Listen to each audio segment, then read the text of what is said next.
అరుణోదయ యుద్ధ గీతాన్ని సాంస్కృతిక రంగాన్ని చైతన్యాన్ని ఈ హైదరాబాద్ నడిపొడ్డున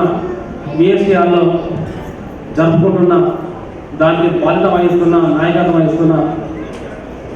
కామ్రేడ్ అరుణోదయ విమలతో పాటు వివిధ ప్రజా సంఘాలు, ప్రొఫెసర్స్, విద్యార్థి సంఘ నాయకులు, మహిళా సంఘ నాయకులకు, ఉస్మానియా యూనివర్సిటీ జేఏసీ పక్షాన, పీడిత కులాల పక్షాన సామాజిక తెలియజేయాలి. ఈ దేశంలోనే కాదు, ఈ ప్రపంచంలోనే కళ, సాహిత్యం, కళలు అనేది ఎంత సమాజాన్ని,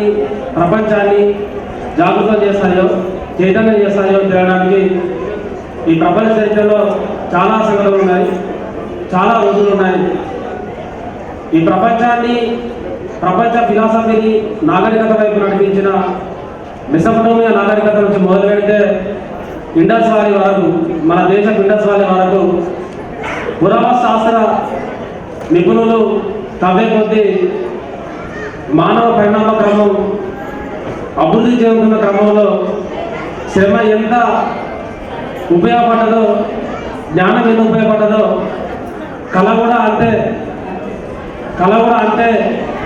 సమాజాన్ని చైతన్యవంతం చేసిందని చరిత్రకారులైన డాక్టర్ టిడి కోసాంబి, రొమిలా తాపసాటి చరిత్రకారులు చాలా వరకు ప్రపంచ చరిత్రలో బుక్స్గా రాశారు. నిజంలోనే నాగరికత ఇండస్ వాళ్ళే కాదు, ఈ ప్రపంచంలో ఎక్కడ అన్యాయం జరిగినా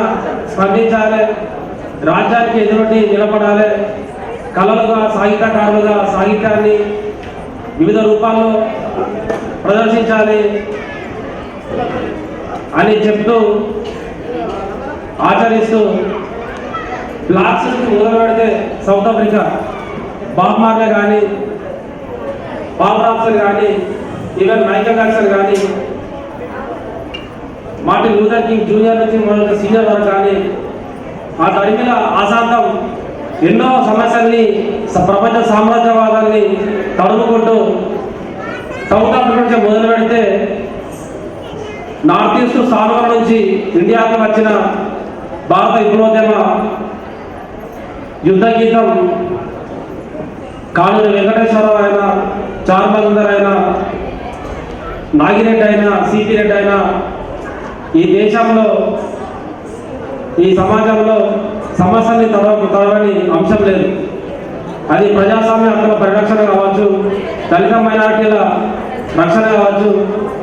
ఆకాశంలో సగమని చెప్పుకుంటున్న మహిళలకు కనీసం ఓటు హక్కు కావచ్చు, చట్టసభలలో సమానత్వం కావచ్చు, ఆదివాసులకు స్వయంపాలన కావచ్చు,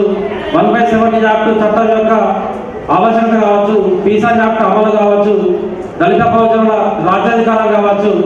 ఇలా చెప్పుకుంటూ పోతే ఈ సమాజంలో ఎక్కడ అన్యాయం జరిగినా స్పందించాలనే ఒక కనీస సామాజిక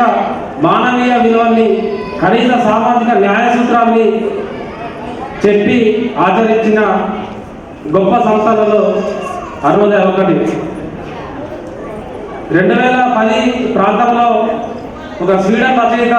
జాన్ మిర్టాల్ ఆయన ఒక social activist, author and writer ఈ దేశం ఛత్తీస్గఢ్ దండకారణ్యంలో దాదాపు 18 రోజులు పర్యటించి ఈ దేశం యొక్క భారత విప్లవం యొక్క ఒక డాక్యుమెంట్ రాశాడు. జాన్ మిర్టాల్ అనే ఒక స్వీడన్ యాక్టివిస్టు భారత్పై అమలుతారని.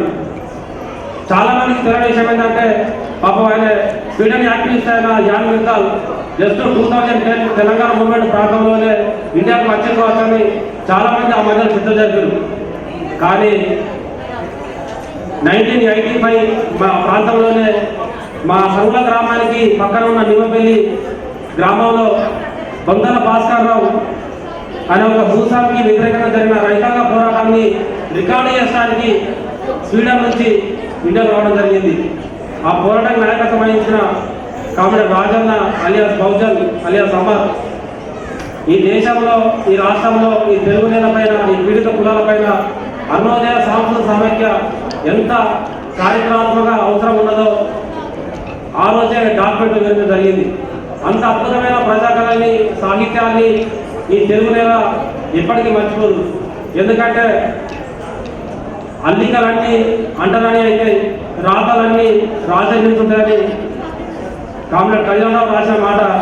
ఇప్పటికీ ఆచరిస్తూ కామ్రేడ్ మిత్ర కానీ అరుణోదయ సాంస్కృతిక సమైక్యంలో పనిచేస్తున్న చాలామంది కళాకారులు, మేధావులు, ఆలోచనపరులు, బుద్ధిజీవులు వివిధ రూపాల్లో సమాజాన్ని జాగృతం చేసే క్రమంలో, చైతన్యం చేసే క్రమంలో అద్భుతమైన కమిట్మెంట్ను, ఐడియాలజీని, వాళ్ళ జ్ఞానాన్ని, వాళ్ళ సమయ స్ఫూర్తిని ఈ సమాజంలో దారవలసిన సందర్భాలు చాలా ఉన్నాయి. కాబట్టి 50వ అరుణోదయ సాంస్కృతిక సమైక్యకు ఆ వారసత్వాన్ని కొనసాగిస్తున్న కానూరి వెంకటేశ్వరరావు కావచ్చు, ప్రపంచ పీడిత జాతులు, కులాలు, ప్రజలు విముక్తి కావాలనే ఏకంగా ఎజెండాతో ముందుకు సాగుతున్న కళాకారులకు, అరుణోదయ సాంస్కృతిక సమైక్యకు మా ఉస్మానియా పక్షాన సామాజిక విప్లవం తెలియజేస్తూ ఈ అవసరాన్ని, ఈ చారిత్రక సందర్భాన్ని ఖచ్చితంగా ప్రతి ఒక్కరూ రికార్డు చేయాల్సిందిగా, చరిత్ర రికార్డు చేయాల్సిందిగా మరొకసారి కోరుకుంటూ ఈ అవకాశం ఇచ్చిన కామ్రేడ్ విమలక్కకు, అరుణోదయ సాంస్కృతిక సమైక్యకు మరొకసారి విప్లవం చేయాలి. థ్యాంక్ యూ అక్క.